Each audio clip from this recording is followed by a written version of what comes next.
Hi, I'm Dan Kelly, and welcome to this week's episode of Nauset News. On Friday, March 11th, there will be a Best Buddies fundraiser at Ames Pizza. It will also celebrate Ames Pizza's one-year anniversary. It will be from 3 p.m. to closing, and there will be games and t-shirts for sale. It's for a great cause, so please stop by. Seniors, new scholarships are available daily in the blue binder in Guidance Office. These are scholarships not found online. The class of 2017 is selling Nauset knit hats for $15 each. See a junior class officer or Miss LeBranch in the main office. For any seniors interested in Cape Cod Community College, registration will be March 15th. Please stop by Guidance first. The late bus schedule. The late bus runs Tuesdays, Wednesdays, and Thursdays. At 4 o'clock, one bus heads towards Brewster and the other towards Truro. Now for this week's reporters. The top story will be about the Care Package project by Tori Shee. The High Five will be by Abby Pollock, by Kellen Perry. Sports will be reported by Kai Lamb. The special report will be by Simon Vanderschmidt. Things to Do will be by Parker Cameron. The Talent Search will be about Simon Vanderschmidt by Mitchell Lang. It is very interesting, so stick around for that, about a Rubik's Cubes. And finally, our health tip will be about spring cleaning, reported on by Silas Brepsky. And now to Tori with our top story. Hi, I'm Tori Shee with this week's top story. The Student Council has created a project where they're creating care packages out of socks. I'm with Hannah Cremens, the president of Student Council. Now Hannah, what have you collected for the packages so far? So it's in 3-week increments, and last past week was socks, and the upcoming this week is feminine products and toothbrushes. And what is the desired number of packages this year? We hope to get 500 pairs of socks stuffed between all 4 grades. So. And can people still donate for these packages? Yeah, so we're not stuffing them until next week, I believe, so there's going to be ongoing donations until the day of. And where can people drop off supplies for the packages? There are boxes at all of the elementary schools as part of the Nauset, and there's also one here at the high school by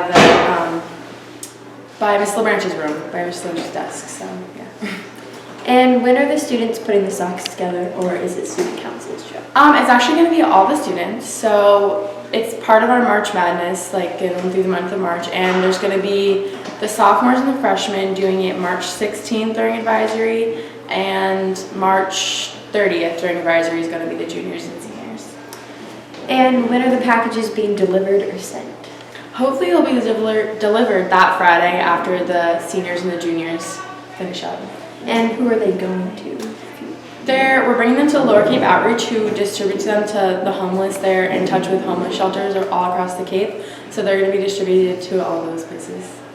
And is there anything else you'd like to say? All I'm going to say is donate, because it's a great cause. Yeah. Well, thank you very much for your time, and good luck with the care packages. I'm Tori Shee, and this was this week's top story. Hello, my name is Silas Brepsky, and I'm here with this week's health tip. Today, I will be giving you all some suggestions on how to stay safe as we all prepare to do some spring cleaning and landscaping. So the first tip, keep your tools sharp. A dull blade is much more dangerous than a sharp one. As to use it effectively, it will require a great deal more force than a sharp blade, which can result in dangerous accidents. Cuts from sharp blades will also heal much faster than from dull blades due to the relative clean cuts that a sharp blade will provide you. Also, when using machines and power tools, make sure to retain caution and always follow safety instructions. Especially with machines made for cutting that would have blades on them, be very careful and make sure that you turn the machine off and unplug it before you touch anything potentially dangerous, any of the sharp components of the machine, because many machines have been known to have electrical malfunctions and you don't want to hurt yourself accidentally. So it's time to burn some brush again. But look out, because you're going to need a little bit of know-how along with a permit from your local fire warden or fire chief. Also, never use gasoline, kerosene, or any other flammable liquid to start these fires. This allows the fire to get out of control in some cases, because it's a lot hard to put out it's a lot harder to put out liquid flammables than brush alone.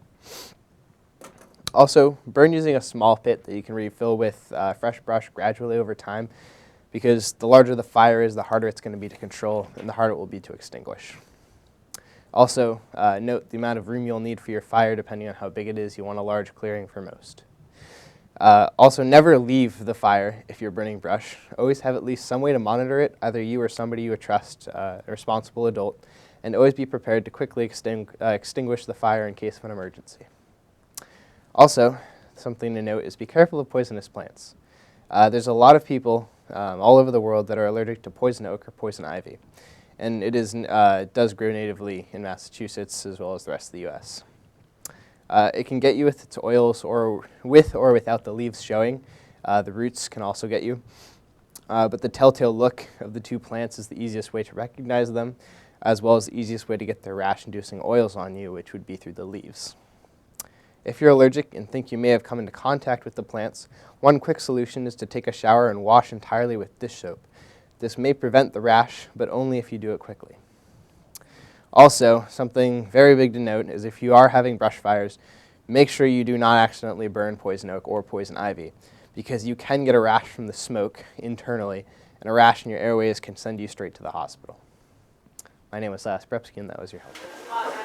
Hi, I'm Callum Perry, here with Nauset News for the High Five Student of the Week, Abby Pollock. Abby is a high honor roll student. Congratulations. How many times have you made high honors this year? I've made high honors all 3 terms this year, so. That's impressive. What motivates your work ethic? I'd say, I think my younger sister really pushes me. We kind of have some competition there, and she gets high honors too, and yeah, we both study together and do that sort of That's stuff. nice. What's your favorite subject? My favorite subject is band. I'm in band, jazz band, music theory, looking into music. Yeah. Are you part of any clubs or sports teams? Clubs, yeah, I mean, like, I'm in the jazz band and all that stuff. So, yeah, those are no sports, though. Are you thinking about going to college after high school? Yes, I am. Yeah. What college do you want to go to? Well, I'm looking at music colleges to possibly major in music education. And I would like to go to the Hart School of Music, which is part of the University of Hartford. That's nice. Yeah. Last but not least, can you tell the cameras one random thing about you that we don't know about you that you would like to share? Sure. One random thing is that I have 5 cats. That's nice. Yep. Thank you for your time. Best of luck in your future and endeavors. I'm Callum Perry, here with Nauset News, signing off. Miss B's room. Hi, Mitchell Lang here with Nauset News. On our talent search, I am here with Simon Vanderschmidt, who Hello. has a very specific skill. He is very talented with solving Rubik's Cubes in different variants, and he can compete competitively with others in doing so. So, Simon, what is really the process about solving Rubik's Cubes? Like, I hear some people talk about it involves math. Is that true? Does that hold any ground? Well, the first thing I'd like to mention is that no, math is not required at all to solve a Rubik's Cube. The term that a lot of people used when it comes to Rubik's Cube is an algorithm, but an algorithm is not a mathematical algorithm. An algorithm is simply a series of moves on the cube used to move pieces around. For example, I can switch this piece, and this piece. I don't know if the camera can see it. These 3 pieces here using the algorithm. So now the pieces here, here, and here are switched. And I can reverse that with the opposite algorithm. And now it's solved again. Another thing that's really important to understand about the Rubik's Cube is that there's pieces and not stickers. This is much better exemplified when I actually take out a piece. As you can see, some pieces have 2 stickers on them and some pieces have 3. The center pieces only have 1. And it also is important to understand how the pieces move around in relation to each other. Okay. And you mentioned to me before that there were competitions about these, about solving these. Like, what types of tournaments really go about with them? There are 3 competitions. There are 3 types of Rubik's Cubes competitions. There are, well, technically 4 types, but there are the normal competitions, which happen on Saturdays and Sundays usually, mostly on Saturdays, especially here in the U.S. There's competitions all over the world. South America is the newest, or some of the newest people to do the competitions. Mostly it's China, Australia, and the U.S., and some people in Canada as well. And then there's the national level competition. For example, the U.S. Nationals this year is in Oregon. I won't be going because I'm too busy around that time, but I know a few friends who are. I have a few friends who are going. And then there's also like Australian Nationals and stuff like that. Final type of competitions are the continental competitions, like the Asia has just a all Asia competition, and also then there's the Worlds. The World Championships, which there's prize money for the larger competitions like Nationals and Worlds as well. And the World Championships last year were in Sao Paulo, Brazil, which really promoted the South American cubing scene. Okay. What what what got you into just experimenting with and solving these Rubik's cubes? Well, I got one for Christmas 2 years ago now, and my dad got me one for Christmas 2 years ago, and ever since then, I've just been kind of solving them. I'm just trying to get faster and faster and learn different puzzles. All right. That is really interesting. Only 2 years, and Yeah. you're solving them in significantly less time than I've seen most people ever even touch one for. In the 2 years that I've been doing it, I've been able to solve. I can solve all of these here on the table that you see here. My favorite kinds of puzzles are these cuboids, which are sort of they're not cubes, as you can see. This is a 4x4x6, and it can also shapeshift, as you can see here. The thing is, I can now solve the 3x3 cube, which is I can now solve the 3x3 cube, which is the classic Rubik's Cube, in between 9 and 11 seconds. That is ridiculous. The fastest thing I can do with a Rubik's Cube in that time is throw it against a wall. What are some of the records for these types of cubes? Well, for the 3x3, the current record is held by, I believe he's 12 now. His name is Lucas Etter. He's 14. His name's Lucas Etter. He's from Maryland, I believe. I don't know exactly, but he holds the current world record of 4.9 seconds. Jeez. And another extremely exemplary world record is Yoo Da-hun, a Korean girl who holds the Megaminx world record with a time of, I think right now it's 36 seconds.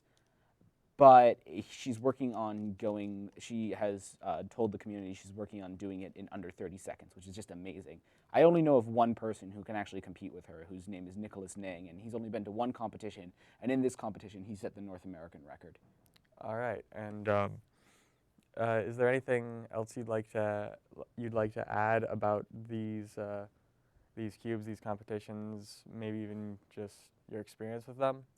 Well, in my experience, anyone can learn how to solve it. It's not hard at all. It's not as hard as some people make it out to be at all. It's actually really, I mean, even though it took me 2 weeks to learn it, but I know people who have learned it in literally a day. It's not hard. It's just learning different move sets. It's learning how to solve the cube. It's easy, and you can just keep going from there. If you don't even, the only thing I warn you against is buying too many of them, because they do tend to get a little bit expensive, especially the higher order ones. This one here was actually $40. But now I guess the only thing left to do is actually solve it. Okay, and what experience have you had in these competitions with them? Well, currently for this is the Pyraminx. I believe I'm ranked 140th in the world and 20 in the US last time I checked, as well as 24th in the entirety of North America. But that's really the only impressive feat I have, and even then it's not that impressive considering the time was only, I say only, 2.3 seconds, or 2.8 seconds. Okay then, so no other words, no other experiences that you really have, any other? I mean, another thing to mention, I guess, is that the community is absolutely fantastic. It's the single best community I've ever been in when it comes to my hobbies.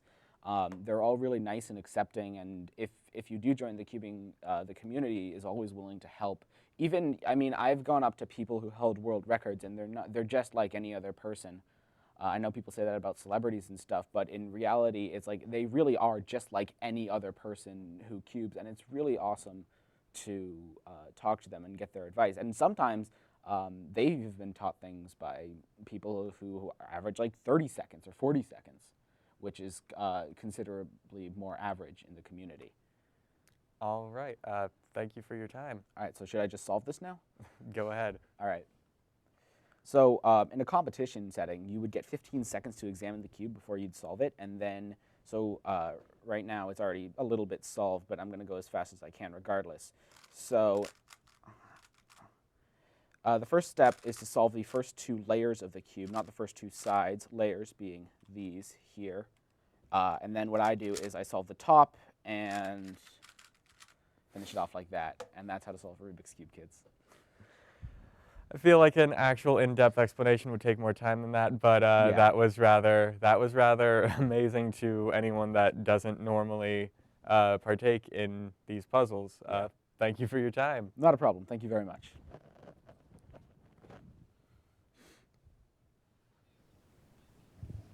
Hi, I'm Nicole Sheely, and this is your weekly Student Council update.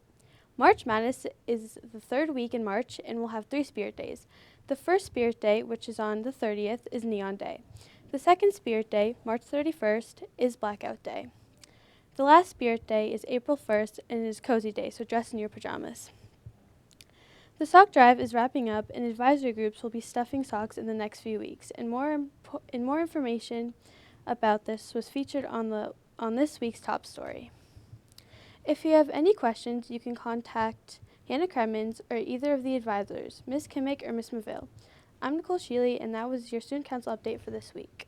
Good evening. I'm Kyle Lamb, and I'm going to announce all of the Nauset spring sports and coaches. Baseball boys coaches is Lou Elia. Golf girls golf, Andrea Johnson. Boys lacrosse, Phil Howarth. Girls LAX, Heather Stevens. Sailing this year has a new coach as well as softball team. Andrew Kirk is a new sailing coach. Softball coach is Harold Peeney. The tennis coaches for boys tennis is Brendan Gutman. Girls tennis is Kathleen Tringali. Now on to track coaches is Dwight Etsy, Coach Maura Nobili, and Joe Navas.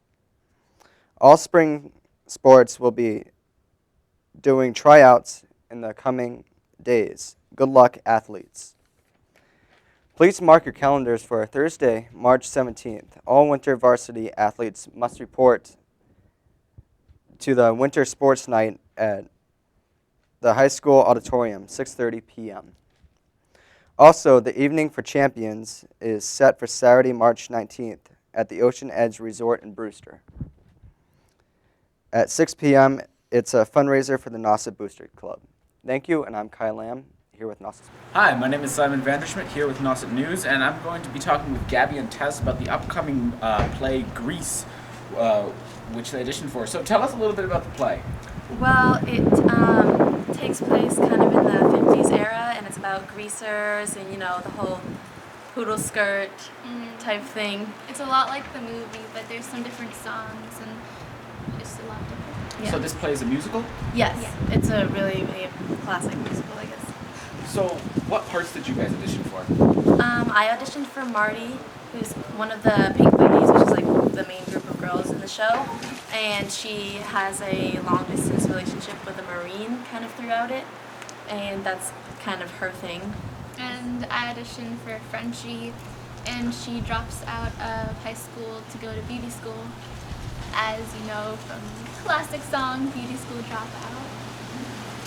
All right. So, is there anything else interesting about the play? For example, are you okay to get these parts that you do right now, or do you have any other options? Well, I have a callback actually today that a couple other girls have, so I'm excited for that. And then the cast list should be up tomorrow. I think that the two of us will probably, hopefully, get some good roles. I mean, whichever. The whole entire theater community is really... Yeah, it's a really fun show, so. Well, thank you very much, girls. Thank you. All right. I'm Parker Cameron, and I'm going to tell you about some things to do. Every Monday in March, join Cape Sands Ballroom for a weekly Boomer Bash. The bash begins with a half-hour upbeat and some fun beginner dance lessons. Then dance to tunes you'll have more fun dancing to. Meet new friends and get some light exercise at the Chatham Community Center located at 702 Main Street, Chatham from 4:30 to 6 p.m. No dance experience required. Singles and couples of all dance abilities welcome. $12 per person. You can visit. For more information, you can visit capesandsballroom.com or call 774-237-3037. If you like live music, go to the Roadhouse in Hyannis for jazz every weekend. If you enjoy Irish music, the Land Ho in Orleans offers that on Thursdays. If you are into trivia, the Land Ho also offers that during the midweek. Another popular place to see music is the Harvest Gallery Wine Bar in Dennis. Now I'm going to tell you about some movies to check out. Whiskey Tango Foxtrot is a rated-R comedy drama that got 3 stars. The essential truth and overall tone of Kim Barker's terrific war memoir shine through, thanks in large part to Tina Fey's winning performance as a smart, well-intentioned, and initially naive reporters who plunge into the Afghanistan assignment with great gusto and a resolve to change the world. Another great movie in theaters is Zootopia, which is a 4-star PG animated adventure. In an all-animal world, a rabbit rookie cop, voice of Jennifer Goodwin, suspects a sly fox, Jason Bateman, as a missing mammals case. With gorgeous visuals on terrific one-liners, this is one of my favorite animated movies, period, said by Rioper. One movie that isn't in theaters anymore that you should definitely check out is the Oscar award-winning movie, Best Movie of the Year, Spotlight. It chronicles the true story of how the Spotlight team reporters of the Boston Globe uncovered the riveting accounts of the Catholic Church scandal, which has turned into a worldwide crisis. I'm Parker Cameron, and thanks for watching. And closing Nauset News off today, my name is Silas Bremsky, and I'm here with a friendly reminder that the Nauset School serves breakfast every single day from 8:30 to 10:30 a.m. Breakfast will either cost you $1.50 or $2.25 depending on what you get as your entree, and the entree also comes with a fruit and a milk to drink. Let's go over and check out some of the breakfast foods now.